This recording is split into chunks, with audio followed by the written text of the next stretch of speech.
अस्सलाम वालेकुम friends, welcome to किताब नगरी यूट्यूब चैनल। किताबों की नगरी में खुशामदीद। मैं हूं आपकी होस्ट इकरा यासीन और आज मैं आपके लिए अनोशा आरिफ बेग के कलम से तहरीर करदा किताब नगरी स्पेशल नावल मून चाइल्ड की फर्स्ट एपिसोड को लेकर हाजिर हूँ। लेकिन इस एपिसोड को स्टार्ट करने से पहले आपसे एक छोटी सी रिक्वेस्ट कि आप जल्दी से कर लीजिए हमारे चैनल को सब्सक्राइब, वीडियो को लाइक और क्लिक कर लीजिए बेल आइकन को। अब स्टार्ट करते हैं नावल की फर्स्ट एपिसोड। पेशे लफ्ज़। उम्मीद करती हूँ क़ारीन खैरियत से होंगे। ये मेरा दूसरा नावल है जो मैंने बहुत दिल से लिखा। इसके किरदार मेरे दिल से बेहद करीब हैं, जिन्हें मैंने महज लिखा ही नहीं महसूस भी किया है। लिहाजा मैं उम्मीद करती हूँ कि पढ़ने वाले भी इन्हें महसूस कर सकें।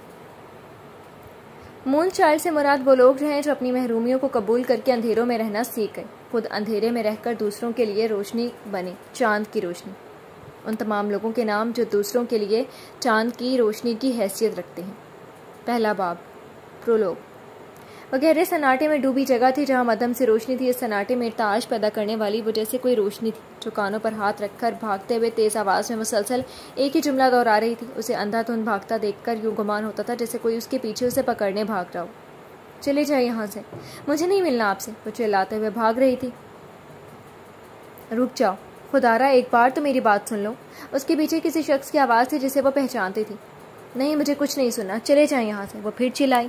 उसे सामने से यहाँ अंधेरे में डूबी जगह देखकर यूँ लगा था जैसे वो अंधेरा उसे अपने अंदर निगलने के लिए तैयार हो, और वो उस अंधेरे में गायब हो गई थी। उसके साथ उसकी आंख खुली थी। आबी से आंखों में खौफ, तकलीफ, बेयकीनी के आसार उसके कमरे में अंधेरे के बावजूद वाज़ेह थे। वह अचानक से उठी और बेड क्राउन से पुष्टि निकाली। कमरा रोशन करने की भी जहमत उसने नहीं की थी। उसका तनफ्फुस तेज था, जिसे काबू करने के लिए उसने ना आंखें सख्ती से मूंद कर सर भी बेड क्राउन से टिका दिया। ये ख्वाब उसे सर से लेकर पैर तक वहशत में मुब्तला कर गया था। उसमें मौजूद शख्स की शक्ल वो नहीं देख सकी थी, लेकिन उसका लाशऊर जानता था कि ये कौन है। वो नहीं जानती थी कि यह ख्वाब उसे क्यों आया, लेकिन वह हकीकत में ये सब नहीं देखना चाहती थी।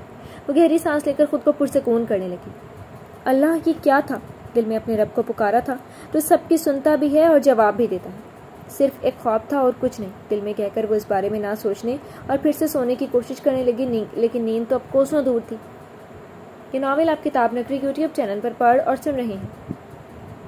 पहला बाब, माजी पर पशेमान। वो पूछते हैं मुझसे तेरे चेहरे के छुपे राज, तेरे लहजे की उन असरात, तेरी आंखों के उन जज्बात का बाइस कौन है? मैं कहता नहीं, लेकिन वो बिना कहे ही समझते हैं कि दिल का दर्द समझते हैं। वो समझते हैं उस शख्स को भी जिससे सारे मतलब हैं अब हमको। शाम हो रही थी।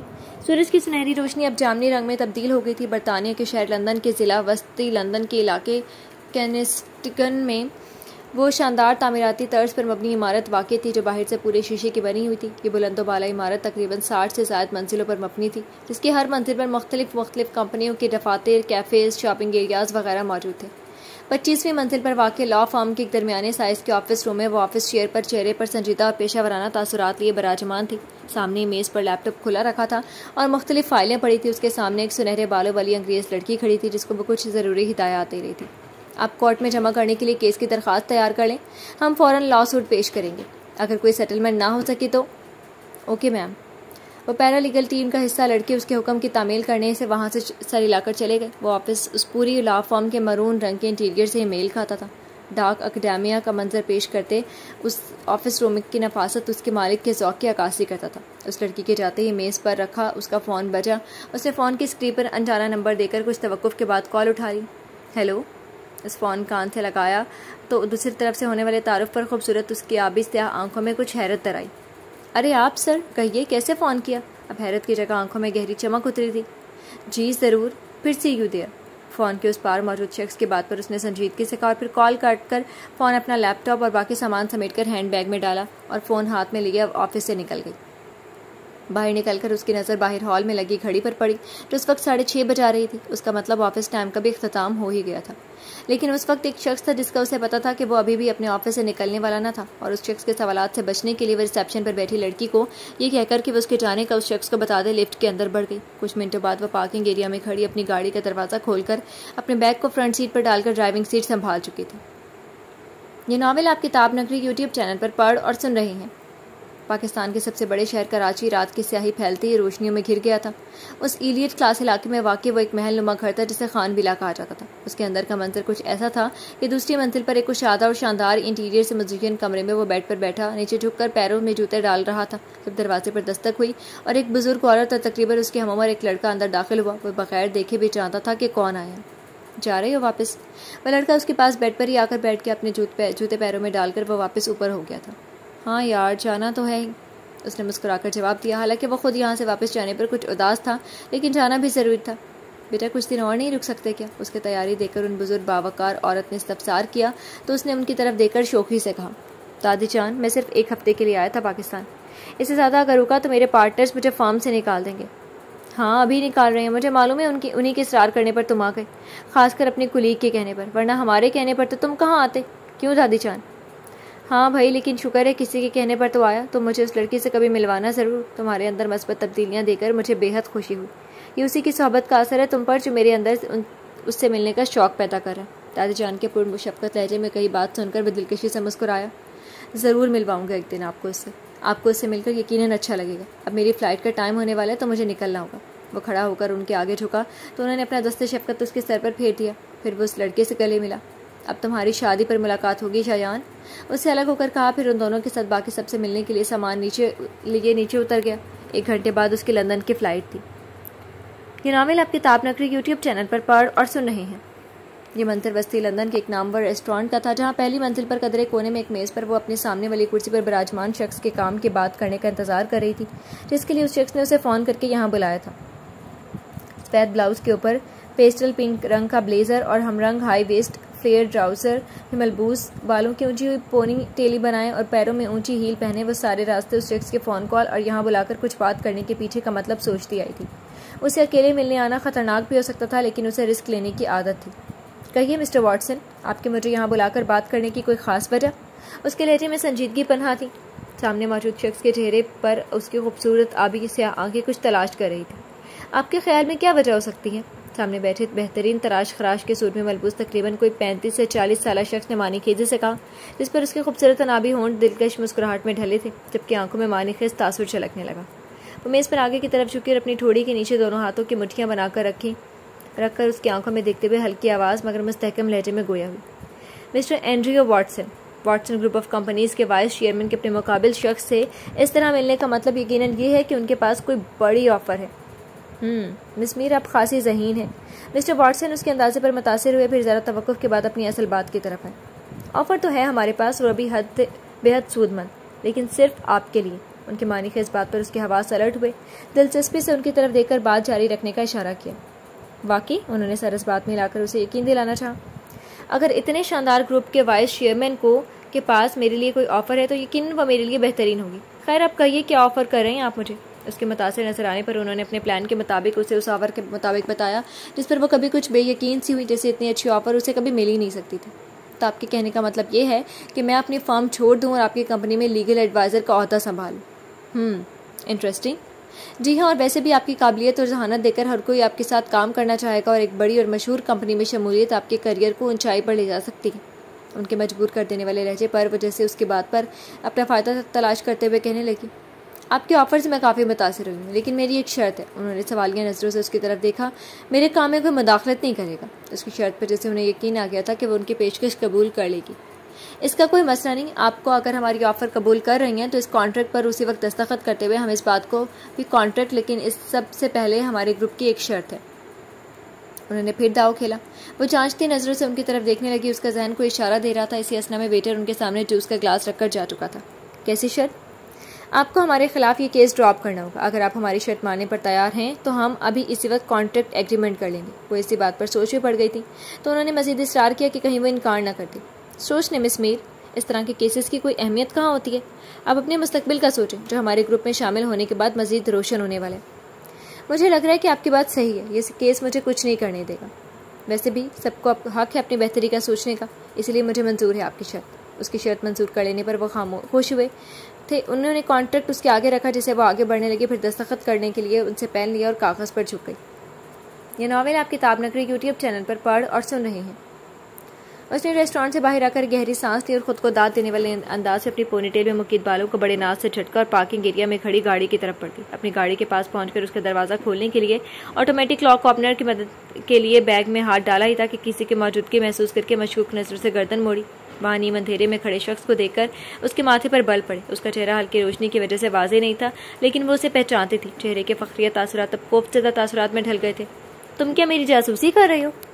उसने बैग से ऑटोमेटिक लॉक ओपनर निकालकर बैग की जिप बंद की और सीने पर दोनों हाथों को बांधकर उस शख्स से इस्तफसार किया जो अपनी गाड़ी से टेक लगाए एक पैर ऊपर करके गाड़ी के दरवाजे से लगकर खड़ा, अपनी ड्रेस पैंट की जेब में दोनों हाथ डाले और चेहरे पर संजीदा तासुरात सजाए नीचे जमीन को घूर रहा था। उसके बाद पर सर उठाकर एक तायराना नजर उसने नेवी ब्लू सूट पहन रखा था और जदीद स्टाइल में कटे डार्क ब्राउन बालों को सलीके से सेट कर रखा था। पैरों में चमकते स्याह जूते थे और बाएं हाथ की कलाई में कीमती घड़ी सजी थी। जब तुम इस तरह बगैर बताए खामोशी से अपनी होशियारी दिखाने निकलोगी तो जासूसी तो होगी। उसने सीधे होकर तंज किया, जिस पर उसने आंखें घुमाई। वो समझ चुकी थी कि उसे अंदाजा हो गया था कि वो यहाँ क्या किससे मिलने आई। एक तो ये शख्स मेरा दोस्त कम जासूस ज्यादा, दिल में सोचा। वैसे इस दफा क्या कारनामा अंजाम दिया आपने? उसके सवाल के अंदाज अपनाने पर उसने शरारत भरी मुस्कुराहट उसकी तरफ उछाली। अपने तजस्सुस संभाल के रखो मिस्टर अरहम, बता दूंगी जब लॉर्ड मेयर आ जाएंगे वापस। लगता है कोई बड़ा काम सर अंजाम दे दिए। खैर, आज हमें कहीं जाना था, अगर याद हो तुम्हें तो। उसे याद करवा रहा था, हालांकि उसे मालूम था कि वो नहीं भूली होगी। वो हाँ याद है मुझे, पहले घर जाकर फ्रेश होंगी फिर चलते हैं। उसने दाएं हाथ की कलाई में पहनी नाजुक सी घड़ी में वक्त देखते हुए कहा। 8 बज चुके थे, मैं पिक कर लूंगा तुम्हें घर से। अरहम के जवाब देने पर दोनों अपनी अपनी गाड़ियों में बैठे गियर संभाल गए। ये नावल आप किताब नगरी यूट्यूब चैनल पर पढ़ और सुन रहे हैं। शहर कायद के उस एलीट क्लास घर में वाकई एक बहुत बड़ा और शानदार घर था जिसे कसरे मीर के नाम से जाना जाता था। गहरे भूरे और सफ़ेद रंग के इम्तजाज पर तामीर हुआ यह महल नुमा घर बाहर से तो खूबसूरत लगता ही था, लेकिन अंदर से कहीं ज़्यादा खूबसूरत था। मेन गेट से अंदर आ जाए तो चिकने पत्थरों से मज़ीन रविश अंदरूनी गेट की तरफ जा रही थी। बाएं तरफ कार पोर्च था जहां महंगी और कीमती गाड़ियां खड़ी थी। दाएं तरफ अंदरूनी गेट था जिसके खुलने से अंदर का मंजर वाज़ेह होता था। ग्राउंड फ्लोर पर लाउंज था जिसके बाएं तरफ किचन और दाएं तरफ लिविंग रूम था, जबकि उसके साथ ही राहदारी शुरू हो रही थी जिसमें 3 कमरे थे। सारा फर्नीचर जदीद तर्ज पर इंटीरियर से मुताबिकत रखते रंग और इंतहाई नफीसा था। उसे अंदर वाले छोटे दरवाजे से बाहर निकले तो बिल्कुल बराबर में ही एक छोटा सा हॉल बना हुआ था जहां सीढ़ियां थी जो ऊपर के फ्लोर पर जाती थी। घर का वह हिस्सा लाउंज वाले हिस्से से थोड़ा अलग था। ऊपर जाओ तो सीढ़ियों के इख्तिताम पर हॉल था जहाँ सोफे और उनके दरमियान में मेज रखी थी। दाएं तरफ राहदारी में 6 कमरे थे। उस फ्लोर का इंटीरियर डिजाइन भी आला तर्ज का था। राहदारी के इख्तिताम पर सीढ़ियां थी जो छत को जाती थी। दूसरी मंजिल पर वाकई उस कमरे के अंदर झांका जाए तो मंजर कुछ ऐसा था कि कमरा नीम रोशन था। करीम रंग की दीवारें थी।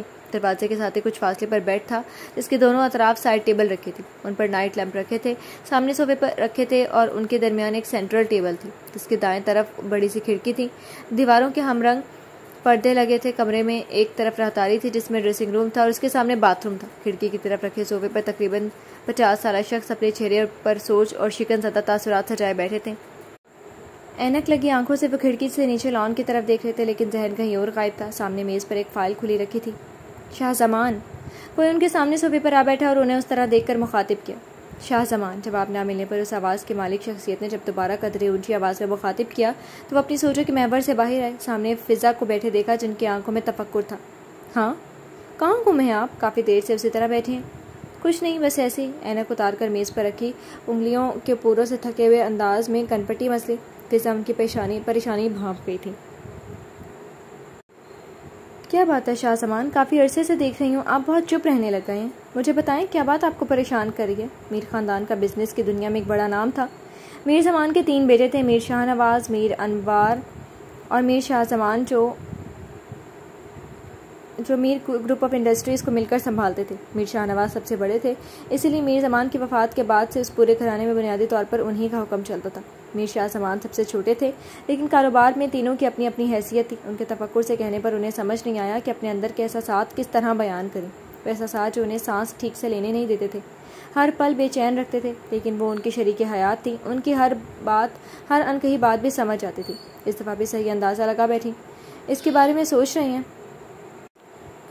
उसके बारे में सोच रही हैं। वो चौंक कर आंखों में नदामत का तासुर लिए उनकी जानिब देखने लगे जैसे उनकी बात की तस्दीक करें। इतने साल हो गए, लेकिन आपने कभी मुड़कर अपनी इकलौती औलाद की खबर तक नहीं ली। इतने साल हो गए लेकिन आपने कभी मुड़कर अपनी इकलौती औलाद की खबर तक नहीं ली। आपने बरसों पहले अपनी पहली बीवी से ताल्लुक़ ख़त्म कर दिया था, लेकिन अपनी बेटी को अपने करीब तो रख सकते थे। क्या आपको उसकी याद बिल्कुल नहीं आती? मीर शाह ज़मान अपनी पहली बीवी को लंबे अरसे पहले छोड़ चुके थे। उनका ताल्लुक़ टूटने की वजह या तो वो दोनों खुद थे या उनके घर वाले, कोई भी था, लेकिन उनकी सबसे बड़ी ख़ता अपनी बेटी से भी कता ताल्लुक़ करना था।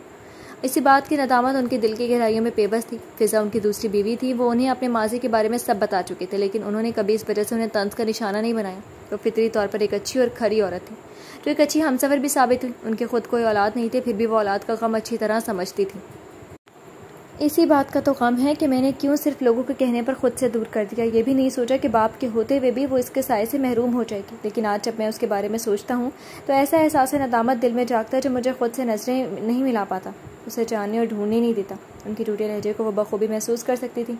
गलतियाँ सबसे होती हैं, लेकिन जब तक इंसान के पास ज़िंदगी है, अपनी गलतियों को सुधारने का मौका उसके पास होता है। बस अपने माजी को अपने हाल और मुस्तकबिल पर हावी नहीं होने देकर एक दुरुस्त कदम उठाने की देर है।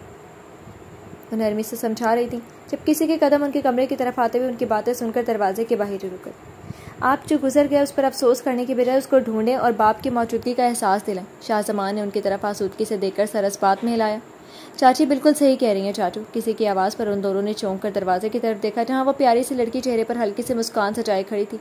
वो सोहा थी, मीर शाहनवाज की बेटी और मीर शाह ज़मान की भतीजी। उसने एक हाथ में सफ़ेद कोट पकड़ा हुआ था, जबकि गले में स्टेथोस्कोप डाला हुआ था। वो एक डॉक्टर थी और अभी अभी अपनी शिफ्ट करके घर लौटी थी।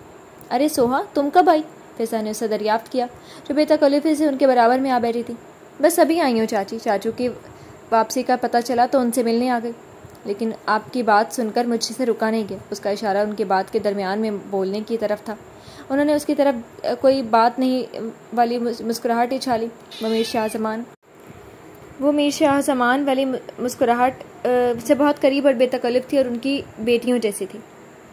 आप प्लीज़ उसे वापस ले आएं। वो उसके बच्चों जैसे अंदाज पर मुस्कुराए, जिससे ये अंदाज़ा होता था कि वो उसकी ख्वाहिश ज़रूर पूरी करेंगे। वैसे चाचू, मैं नाराज़ हूँ आपसे। आप मेरी इंगेजमेंट में क्यों नहीं थे? उसके लहजे में मसनूई खफगी का तासुर था। सॉरी बेटा, मैं कल और परसों ऑफिस के एक इंतहाई अहम काम की वजह से फंस गया था। एक शर्त पर मिलेगी माफ़ी। कैसी शर्त? उसके अटल लहजे पर उन्होंने कहा। फिज़ा खामोशी से मुस्कुराते हुए उनको बात करते देख रही थी। ये कि आप अब उदास नहीं रहेंगे और मेरी कज़न को जल्दी से वापस लेकर आएंगे। शर्त मंजूर है? उनके लहजे से आज़म जाहिर हो रहा था। 27 साल सोहा एक बहुत जिंदा दिल लड़की थी। वो रिश्तों की नज़ाकत को अच्छी तरह समझती थी। उसका मिजाज अपने वालिदैन से काफ़ी मुख्तलिफ था। ये हुई ना बात। उसकी एक्साइटमेंट पर वो दोनों मुस्कुराए। ये नावल आप किताब नगरी के यूट्यूब चैनल पर पढ़ और सुन रहे हैं। तकरीबन 5 साल पहले वो एक स्याह रात थी। अंधेरी जगह पर ज़मीन पर वो निढाल पड़ा था। माथे से खून बह रहा था। चेहरे पर शदीद तकलीफ के आसार नुमाया थे। उसका दम घुट रहा था। उस 17 साल लड़के को अपनी सांसें खत्म होती महसूस हो रही थी। एकदम ही वो नींद से हड़बड़ाकर उठा। उसकी आंखें खुमार आलूद थी और तनफ्फुस तेज था। कमरे में एयर कंडीशन की ठंडक के बावजूद उसका वजूद पसीने से तर हो रहा था। कुछ मिनटों में खुद को गहरी सांस लेकर नॉर्मल किया और अंधेरे में घिरे अतराफ में निगाह दौड़ाई तो उसने खुद को अपने अपार्टमेंट में अपने बेडरूम में पाया, जो कि बरतानिया की दारुल हुकूमत लंदन के आगे केनिस्टन में था। फिर वही ख्वाब जो खुद कलामी के अंदाज में कहता। वो बेड से उतरकर कमरे में से मुल्हिक बालकनी में आ गया, जो काफ़ी कुशादा थी। वह रब से टी शर्ट और ट्राउज़र में मलबूस था। नींद अब गायब हो चुकी थी। वैसे भी पुरसकून नींद उसे आती कब थी? हमेशा चंद दिन के वक्फे से आते ख्वाब उसे नींद में परेशान किए रखते थे। बालकनी की बाउंड्री पर लगी रीलिंग पर दोनों हाथ रखे और सर उठाकर स्याह आसमान को देखा, जहाँ चांद अपनी चांदी लिए बराजमान था। रात के तकरीबन 2:30 बज रहे थे, लेकिन उसका ख्वाब के बाद उसका दोबारा नींद में जाना नामुमकिन था। कमरे में गया और हाथ में सिगरेट का पैकेट और लाइटर लिए वापस आकर आसमान को तकते हुए लाइटर से सिगरेट से लगाकर कश लगाने लगा। ये नावल आप किताब नगरी यूट्यूब चैनल पर पढ़ और सुन रहे हैं। सुबह तकरीबन 4 बजे का वक्त था। उस ऊंची इमारत के अंदर उस अपार्टमेंट में अपने कमरे से मलहिक बालकनी में बाउंड्री की रेलिंग से टिक कर वो न जाने कब से खड़ी से आसमान पर अपने सामने मौजूद माह कामिल को देख रही थी, जिसकी रोशनी उसके खूबसूरत रोशन चेहरे को मजीद चमका रही थी। तराशे हुए गुलाबी होंठ खूबसूरत थे। एक उसकी आबी से आंखें सहरज़दा लगती थी। दराज कद और गहरे से बाल जो हवा की वजह से झूम रहे थे, चांद की चांदनी में नीला टच देते थे। नींद में आंख खुलने पर उसका दिल घबराया तो वो उठकर यहाँ आ गई थी और आसमान पर मौजूद उस महताब को देखने लगी, जो उसे अपनी तरह तन्हा महसूस हुआ था। उसके चेहरे पर एक बेनाम सी उदासी थी। दिल में एक दर्द था जो अक्सर ही तन्हाई में उठा करता था। उसने गहरी सांस खारिज करके दिल में बढ़ती घुटन कम करनी चाहिए थी। खुद को ये सोचकर तसल्ली देने लगी कि समर ब्रेक खत्म हो चुका है। आज से दोबारा यूनिवर्सिटी शुरू है तो मसरूफियत और दोस्तों की वजह से उस तन्हाई का एहसास कम होगा, लेकिन एक मुस्तकिल अकेलेपन का एहसास फिर भी उसके अंदर ही रहना था। इसी सोचों में घिरे न जाने कब फजर की अजान की आवाज़ आना शुरू हुई, पता नहीं चला। वो कमरे के अंदर आ गई थी। उसे नमाज पढ़ने के लिए वजू करना था। फजर की नमाज दिल का नूर और दिल का सुकून है। अल्लाह से मोहब्बत करने वाले अपनी कीमती नींद को छोड़कर अल्लाह की एक पुकार पर उठते हैं, क्योंकि नमाज बेशक नींद से बेहतर है। ये नावल आप किताब नगरी यूट्यूब चैनल पर पढ़ और सुन रहे हैं। घड़ी के कांटे सुबह के 7:30 बजा रहे थे। अपने कमरे में ड्रेसिंग रूम में आईने के सामने खड़ा वो शर्ट के कप में लगे बटन बंद कर रहा था। सफ़ेद शर्ट और स्याह ड्रेस पैंट में मलबूस वो रात के इस पहर से जागा हुआ था। वो बिलाशुबा एक वजीह मर्द था। 6 फुट से निकलता कद, मजबूत कसरती बाजू, चेहरे के खड़े नकूश, शनाबी होंठ, सुरमई आंखों में मौजूद सर तासुर उन्हें और दिलकश बनाता था। आगे की तरफ से बड़े हुए स्याह बालों को सलीके से सेट कर रखा था। बाएं हाथ की कलाई में कीमती घड़ी थी। वो सुलगे में गजब ठा रहा था। खुद पर अपना सिग्नेचर परफ्यूम छिड़क कर आईने में नजर आते अपने अक्स पर एक ताराना निगाह डालते वो स्टैंड पर लटकता स्याह कोट लेकर ड्रेसिंग रूम से निकला। उसका दरवाज़ा बंद करते हुए कमरे से लैपटॉप, बैग और फ़ोन लेकर दरवाज़ा बंद करता बाहर आ गया। सेंट्रल लंदन में उस बुलंद इमारत में वाकई ये कुशादा और खूबसूरत अपार्टमेंट था जो सुरमई और ऑफ वाइट के इम्तजाज पर रखा था। दाखिला दरवाजे के साथ लिविंग रूम बना था, जिसमें दीवारों के रंग से मिलते जुलते ही सोफे रखे थे। बाकी फर्नीचर भी उससे मिलता जुलता था। लाउंज के दाएं तरफ ओपन किचन था। किचन के आगे एक राहदारी थी जिसमें 3 बेडरूम थे और एक लाइब्रेरी की तर्ज की स्टडी थी। नाश्ता वो अक्सर छोड़ देता था, और अगर करता भी तो उसमें मॉर्निंग कॉफ़ी ही शामिल होती। वो अपार्टमेंट का दरवाज़ा लॉक करके पार्किंग लॉट की तरफ बढ़ गया। आज उसके लिए एक इंतहाई अहम दिन था और वो इस दिन के लिए ये नावल आप किताब नगरी यूट्यूब चैनल पर पढ़ और सुन रहे हैं। सुबह के वक्त मौसम शानदार था। ठंडी हवाएं चल रही थी। सूरज बादलों के पीछे छुपा था। वो ऊंची बिल्डिंग के नीचे खड़ा था। सफ़ेद टी शर्ट और स्याह जीन्स पर नीली डेनिम जैकेट में मलबूस था। भूरे बाल माथे पर गिरते दिलकश लगते थे। पैरों में स्नीकर्स थे। वो अपने बाएं हाथ की कलाई में बंधी घड़ी में वक्त देखने लगा ही था कि पीछे से आती किसी की आवाज़ पर वो भूरी आंखों में शनासाई उभरी। Hello buddy. उसने पीछे मुड़कर उसे देखा, जिसने सी ग्रीन कलर की बटनों वाली शर्ट जिसकी आस्तीन कोहनियों तक थी स्याह जीन्स के साथ पहनी हुई थी। पैरों में हील वाली बंद सैंडल्स थी। स्याह बालों को नाजुक सा हेयरबैंड लगाकर पीछे से खुला छोड़ा हुआ था।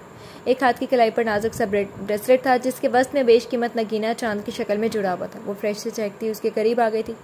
हेलो मिनी, तैयार हो फिर से यूनिवर्सिटी में ख्वारी के लिए? उसने मुस्कुराकर जवाब दिया। साथ ही यूनिवर्सिटी लाइफ को ख्वारी भी कह डाला, जिस पर उसे हंसी आ गई क्योंकि वो भी उससे इत्तेफाक करती थी। बिल्कुल अरहम, मैं तो हमेशा तैयार हूँ, लेकिन खुद की नहीं, दूसरों की ख्वारी के लिए, उसने भवें उचकाते हुए कहा और फिर एक दूसरे को देखकर हंस पड़े। ओह, ये तो मैं भूल ही गया था। अरहम ने हंसी रोकना चाहिए। वो अच्छी तरह जानता था कि वो यूनिवर्सिटी में क्या हरकतें करती हैं। अच्छा, अब जल्दी चलो ट्यूब स्टेशन। क्लास से लेट होने का इरादा है क्या? जब बनाने उसे घूरने हुए वक्त का एहसास दिलाया जब मीना ने उसे घूरते हुए वक्त का एहसास दिलाया तो दोनों ट्यूब स्टेशन की तरफ चलने लगे, जो यहाँ से कुछ ही फासले पर था। ये नावल आप किताब नगरी यूट्यूब चैनल पर पढ़ और सुन रहे हैं। UCL यूनिवर्सिटी ऑफ लंदन दुनिया की नामवर यूनिवर्सिटीज़ में से एक यूनिवर्सिटी थी। बहुत से मुल्कों से तलबा यहाँ ज़ेरे तालीम थे। उसके दाखिले दरवाजे से अंदर आओ तो लगता था गोया शाही इलाके में आ गए। गोथक तर्ज पे तामीर की यूनिवर्सिटी रिसर्च का एक बहुत बड़ा मरकज़ थी। यहाँ तालीम के मुख्तलिफ शोबे थे। ऊंचे आसमानों से बातें करते मीनार, वसी कुशादा अहाते बहुत शहाना लगते थे। लॉ डिपार्टमेंट का ये मंजर था, जहाँ तलबा की चहल पहल समर ब्रेक के बाद फिर से शुरुआत हो गई थी। डिपार्टमेंट के गार्डन में लगी एक बेंच पर 2 लोग बैठे आपस में बातें कर रहे थे। यार, मीना और अरहम अभी तक नहीं आए। सुनहरे बालों वाली वो जुए थी जो कुछ देर पहले आ चुकी थी और अब बोर हो रही थी। हम जल्दी आ गए, वैसे वो तो वक्त पर ही आते हैं। 7 टांगों पर टांगे जमाकर बैठे डीनियल ने कहा। तभी उनको सामने से वो दोनों अपनी तरफ बातें करते हुए आते नजर आए थे। Hello guys. करीब आकर मीना ने उनकी तरफ हाथ हिलाया तो वो दोनों भी मुस्कुराते हुए जवाबन हाथ हिला गए। खैरियत, आज पहले पहुंचे हुए हो? अरहम ने साथ वाली बेंच पर बैग रखते हुए इस्तफसार किया। क्योंकि वो दोनों तो अपनी कन्वेंस से आते थे, इसलिए उन्हें घर से जल्दी नहीं निकलना पड़ता था। हाँ, याद आ रही थी तुम लोगों की, इसीलिए जल्दी आ गए, जुए ने कहा तो सबने उसे हैरत और बेयकीनी से देखा। सच कह रही हूँ यार, डैड को भी मेरी वजह से जल्दी निकलना पड़ा आज। उसने उनके तासरात पढ़कर फ़ौरन वजाहत दी, क्योंकि उनके ग्रुप में एक ही शख्स था और वो थी ज्वाय। ओह, हमारी ज्वाय हमारी खातिर जल्दी उठ गई बिस्तर से। मीना के शौक लहजे पे वो दोनों हंसने लगे, जबकि ज्वाय ने मुंह बसूर लिया था। जाओ, मत करो यकीन मेरी बात का। उसका अंदाज छोटे बच्चों जैसा था। मीना ने पीछे से आकर उसके शानों पर हाथ रखा। चलो छोड़ो ना, कर लिया हमने तुम्हारी बात पे यकीन, है ना गाइस? डीनियल और अरहम को आंख मारने पर उन दोनों ने इत्तेफाक किया। ये हुई ना वफादार दोस्तों जैसी बात। ट्रॉय फिर से अपने अंदाज में लौट आई थी। चलो क्लास का वक्त हो रहा है, डेनियल ने कहा तो वह सब उठकर इमारत की जानिब बढ़ गए। मीना और अरहम बचपन के दोस्त थे, जबकि डेनियल और ज्वाय से उनकी दोस्ती यूनिवर्सिटी आकर हुई थी। उन चारों का ग्रुप अपनी दोस्ती और काबिलियत की वजह से पूरी यूनि में मशहूर था। चारों ही वैसे तो पढ़ाई में बेहतरीन थे, लेकिन मीना और अरहम का A-levels में स्कोर काफ़ी अच्छा था। उस वजह से उन्हें रियासत की तरफ से स्कॉलरशिप ऑफर हुई थी। उनका आखिरी सेमेस्टर आज से शुरू हुआ था। वो चारों यूनिवर्सिटी में शरारतें भी करते थे। उनको हर कोई यहाँ जानता था, लेकिन उसातिज़ा की नज़रों में वो उनके बेहतरीन तलबा होने की वजह से मार्जिन उन्हें मिल जाता था। ये नावल आप किताब नगरी यूट्यूब चैनल पर पढ़ और सुन रहे हैं। शाम ढल चुकी थी, अंधेरा तेजी से फैल रहा था। ऑफिस से छुट्टी के बाद वो एक कैफ़े में बैठा था। डाउनटाउन कैफ़े का एक लोकल कैफ़े था जिसका उसका इंटीरियर और माहौल पुरसकून वाइब्स देता था। वो यहाँ पहली बार आया था, लेकिन ये जगह उसको पसंद आई थी। कैफ़े इलाके में काफ़ी मशहूर था। उसका एक्सटीरियर और इंटीरियर दोनों सोबर लेकिन खूबसूरत थे। बाहर की दीवारों शीशे की थी। वो फ्रंट पर एक मेज़ पर बैठा था जिसके सामने एक ग्लास वॉल थी। बाहर का सारा मसरूफ मंजर दिखाई दे रहा था। उसके सामने वाली कुर्सी पर एक उसी के हम उम्र नौजवान बैठा था जो खालिस अंग्रेज लगता था। उन दोनों के सामने भाप उड़ाती ब्लैक कॉफ़ी के कप रखे थे। नायल, मैं तुमसे बहुत नाराज़ हूँ। तुमने मुझे बताया नहीं कि लॉरेंस में तुम्हारी जॉब पक्की हो गई है। और तो और जब मैं फ़ोन कर रहा था तो वो भी तो तुमने रिसीव नहीं किया। लहजे में दुनिया भर की नाराज़गी थी, लेकिन सामने वाले शख्स को तो कोई असर नहीं होना था क्योंकि वो जानता था उसके बिला वजह के ड्रामों को, और खामोशी से कुर्सी की पुश्त से लगाए अपनी कॉफ़ी के घूंट भरते हुए ग्लास वॉल से बाहर देख रहा था। जब उस लड़के ने उसे अपनी बात पर कान ना धरता देखकर दोबारा मुखातिब किया।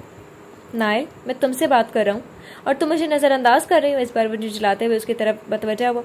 तुम्हारे इन्हीं ड्रामा की वजह से तुम्हें इस वक्त नहीं फ़ोन किया बड़ी। और हाँ, तो मेरी गर्लफ्रेंड नहीं हो जिसे मैं नज़रअंदाज नहीं कर सकता। लहजे में तंज था, लेकिन एडी ने बुरा नहीं मनाया। चलो गर्लफ्रेंड ना सही, लेकिन मैं तुम्हारा बेस्ट फ्रेंड तो हूँ ना।